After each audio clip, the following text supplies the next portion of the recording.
Hey guys, I'm back at you with another renovation. This time it's on a condo that I have in a coming soon. Let me give you the before. So we've got the same team that's gonna come out here, starting with this living and dining room area. As you can see, the flooring is in desperate need of replacing. We're not even gonna talk about the paint, guys.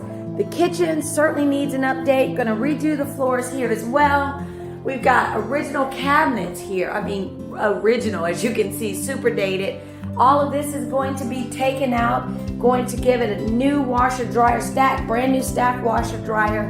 Again, replacing the floor. All the flooring is going to have that nice wood flooring or that really high-end laminate flooring that looks like wood, but it's a great size condo. Let me quickly take you here to the bathroom. So we've got this retro mauve going on with the mosaic tile. They're gonna do something super special to this, going to change the color, which I'm excited to see. Of course, the vanity, and then here you go with the bathroom. Flooring, updated kitchen and bathroom. Stay tuned. I'm going to keep you guys abreast of the process as we go through with exclusive construction. See you guys on my next video.